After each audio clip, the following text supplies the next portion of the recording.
A dinosaur that can become invisible is roaming around the town. To catch this cunning creature, the chicken coop owner decides to engage in sexual seduction. Can you see? A few ridiculous ordinary people are forced to join forces to do everything they can to save the world. Welcome to the latest comedy film, Invisible Raptor. Without further ado, let's get started. In a certain underground research facility, they have created an invisible raptor and have been training its various abilities. Researcher John is planning to leave work early. He can stop by the Dinosaur Museum on the way to buy a birthday gift for his son. Actually, it was his birthday 2 weeks ago. At that time, John was too busy to remember. To prevent his ex-wife from causing trouble, he still needs to make up for a birthday gift. Little did he know, just as John left, his chubby colleague discovered that the invisible raptor had actually stolen his keys. The chubby colleague hurried over to pick them up. The next second, he had his eyeball gouged out. After the invisible raptor got the keys, it opened the iron door. Then it used the chubby colleague's eyeball to bypass the security lock. It sat in John's car and arrived in the city. At this time, the Dinosaur Museum was very lively. Paleontologist Mike was educating the children about ancient raptors. And among today's audience, there was a beautiful young mom, Helen. To pique the children's interest, he tried to make his lecture lively and interesting, but the children remained uninterested. What they cared about most was the dinosaur mascot dance. After Mike finished his explanation, Danny appeared in a dinosaur mascot costume. Mike had to join him in dancing and singing, then promote the new products from the gift shop. It was quite tragic for a biologist to end up like this. Mike caught a glimpse of young Helen's awkward expression. He felt even more embarrassed. Unexpectedly, during the break, Helen walked over. It turned out they were old classmates and former lovers. They both had a deep passion for paleontology. However, Helen had awakened to reality earlier. She chose to give up her dreams and get married to have children. Helen had recently divorced her husband. Now she lives with her young daughter Hannah. Helen was curious about how Mike ended up working here. A nearby employee couldn't help but interject. We've heard this story countless times. Mike discovered the best preserved dinosaur fossils in the world, but he was betrayed by his business partner. The partner took all the credit for himself and kicked Mike out of the team. Just as he finished speaking, Danny came over to talk to him. Helen didn't mean to interrupt. She left her number for Mike and walked away. Helen still wore the necklace that Mike gave her. When they were dating around her neck, Danny was snickering lewdly beside her. Looks like someone is about to have some romantic luck. At this time, most of the children were leaving with their parents. Only one child in a red hoodie was left all alone. His parents didn't accompany him to the school event. His mother was late coming to pick him up. As the boy opened the car door, the whole car suddenly sank down. The mother and son didn't think much of it. They didn't notice the scratch mark that appeared on the back of the car. The invisible raptor followed them to the residential area. At the same time, Mike and Danny discovered that the equipment area was a mess. They suspected it was the work of a coyote. However, Mike found bird tracks on the ground. It looked like it was quite a big creature. The scene shifted back to the home of the boy in the red hoodie. His mother left him alone at home because of work. The boy Elliot was sitting in his bedroom playing with dinosaur toys. Suddenly, he heard a noise coming from the garage. Curious, Elliot walked over to check it out. He found a soccer ball thrown out of the garage for no reason. Could someone be hiding inside? Elliot took out some candy from his pocket as bait. He placed the candy leading up to the second floor bedroom. The invisible raptor indeed followed behind to grab the candy. Elliot was very surprised to see the candy floating in midair. The next moment, he was sprayed in the face by the raptor's breath. When his mother, Deborah, came home from work, she found her son was nowhere to be found. Moreover, there was an unidentified object on the floor. It looked like it was some kind of animal droppings. There was also Elliot's tooth holder buried inside. Mike recognized the boy through TV news that he had been to the Dinosaur Museum yesterday and felt that the pile of feces was very familiar. He immediately went back to examine the big footprints. Sure enough, on the nearby wall, Mike saw a huge scratch mark. He went to the monitoring room to retrieve the footage from the equipment area and found that the guard dog seemed to have seen something. It broke free from its leash and ran away. Then there was a strange roaring sound. Mike believed it must be a raptor that had taken Elliot and the dog from the equipment area. Moreover, it was very likely from the Cretaceous period. He called Danny to go to the police station and report it. But no one believed that ancient dinosaurs would be capturing children in the town. The two decided to go to Elliot's home to investigate the truth. Mike had a fossil of primitive avian droppings that could be matched with the droppings found at Elliot's house.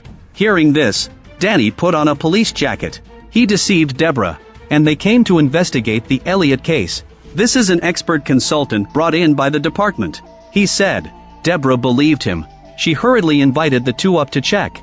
Mike took out the droppings fossil to compare it with the fresh droppings on the ground.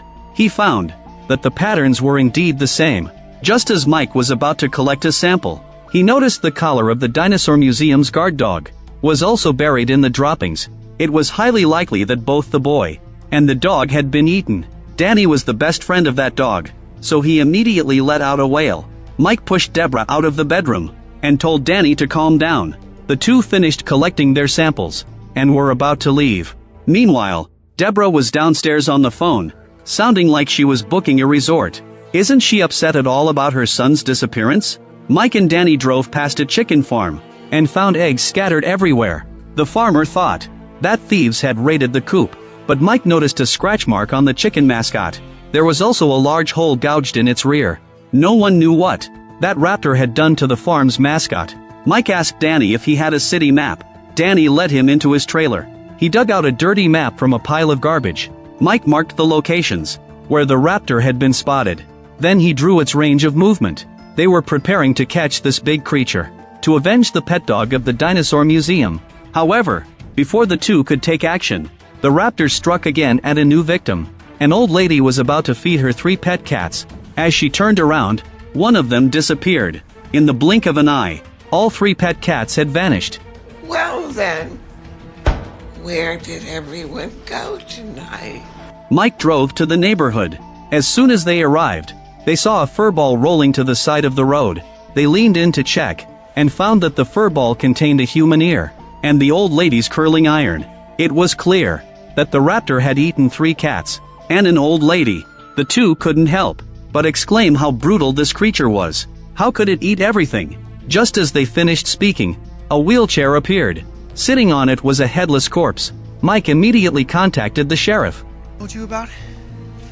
Just rip someone's head off! The sheriff thought they were joking and didn't take it seriously. Coincidentally, Helen lived in the same neighborhood. At this moment, she was taking a bath in her bathroom.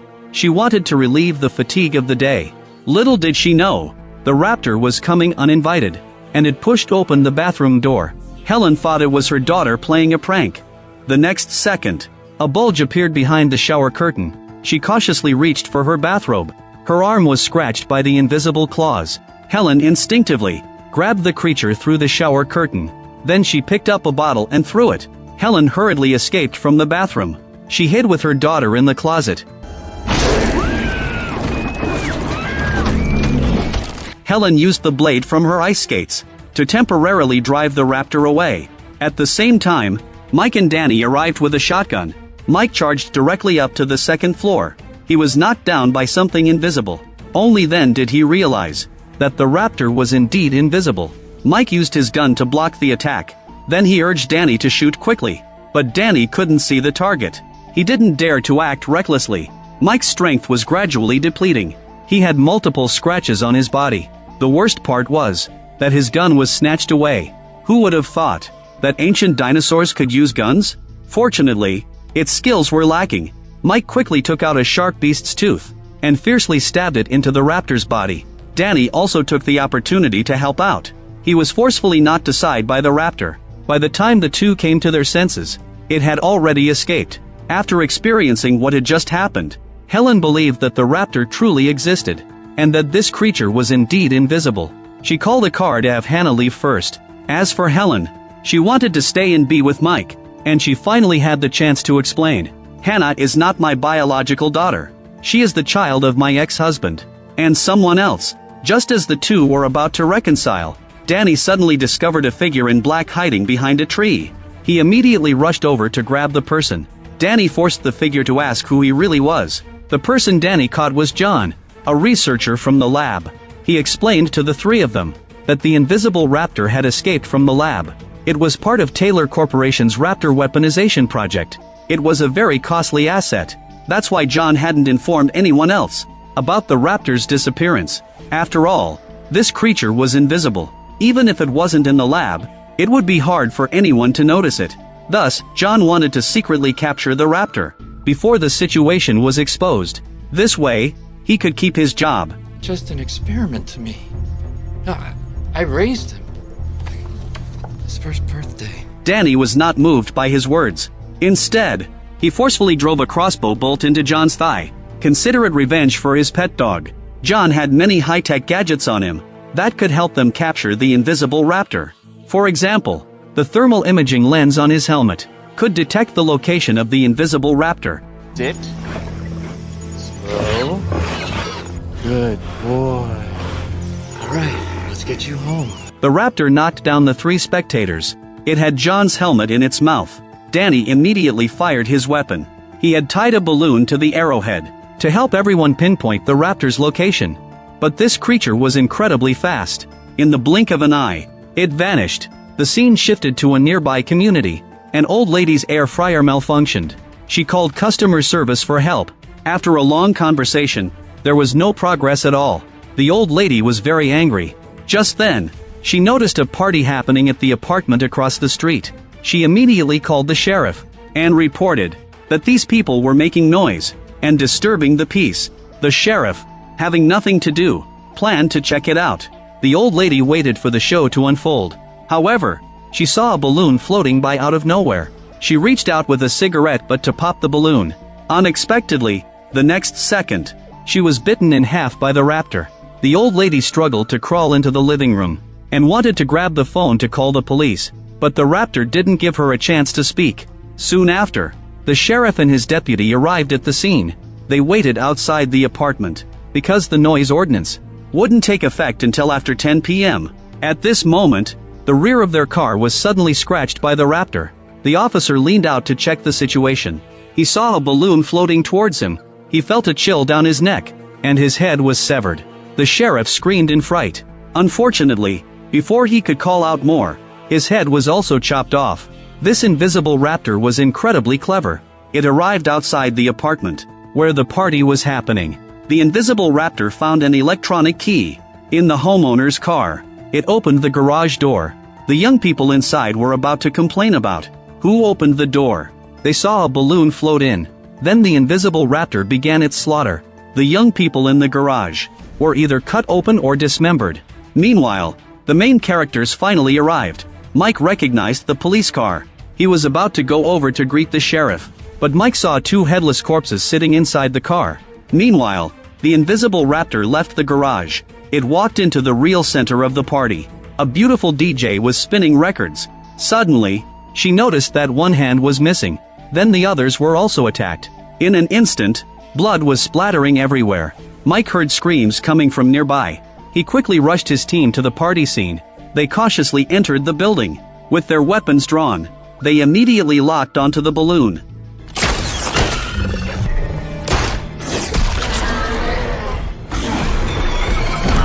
The raptor was hit by a tranquilizer gun and fled in panic.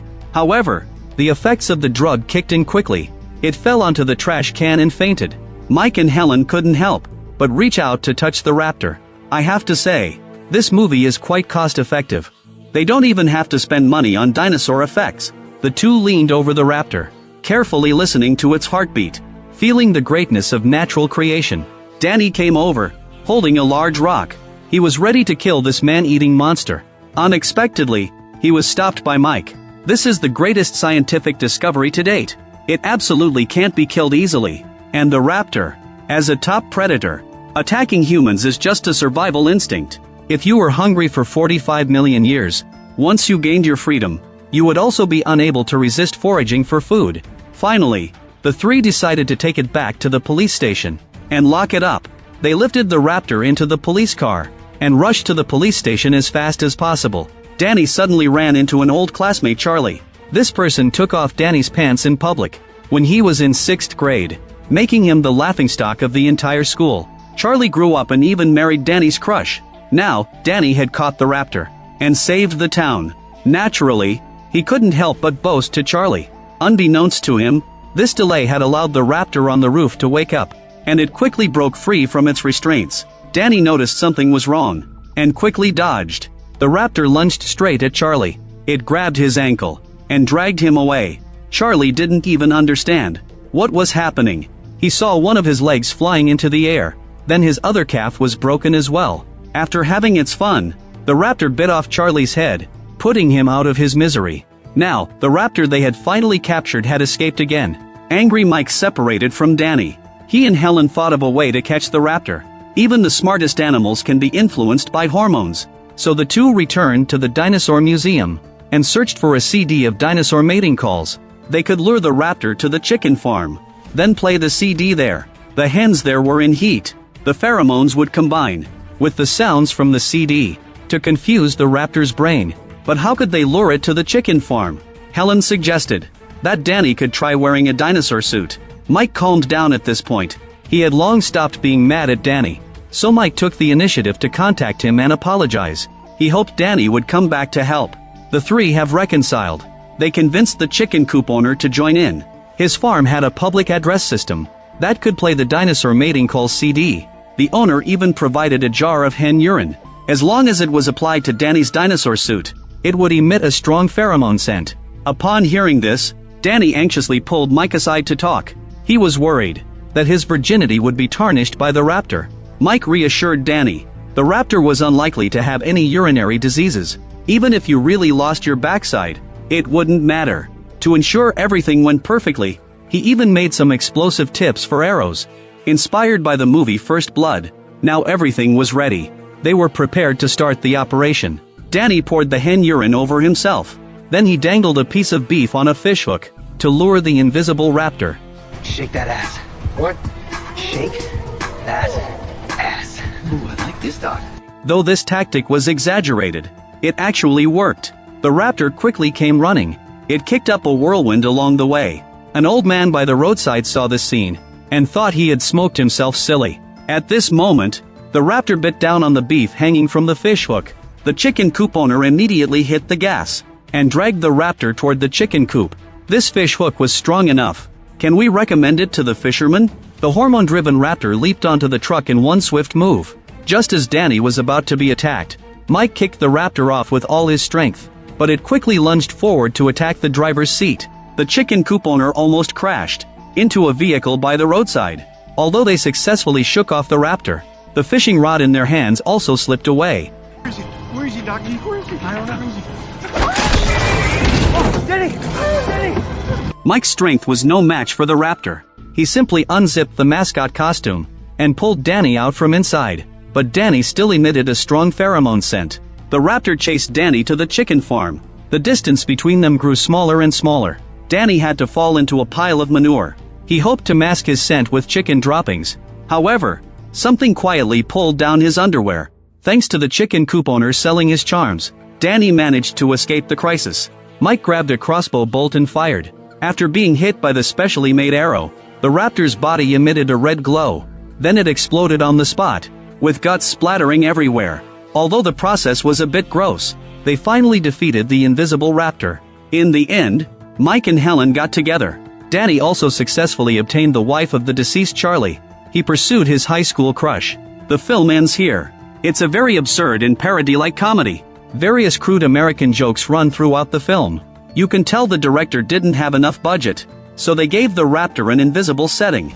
This not only saved on costs, but also offered a refreshing experience for the audience. It added novelty to the typical monster movie. However, the description of raptors in the beginning was extensive, and the outline that appeared when the monster exploded in the end was clearly a little short-armed T-Rex. Even if there was no budget, they shouldn't fool people like this. If you enjoy my channel, please click to subscribe.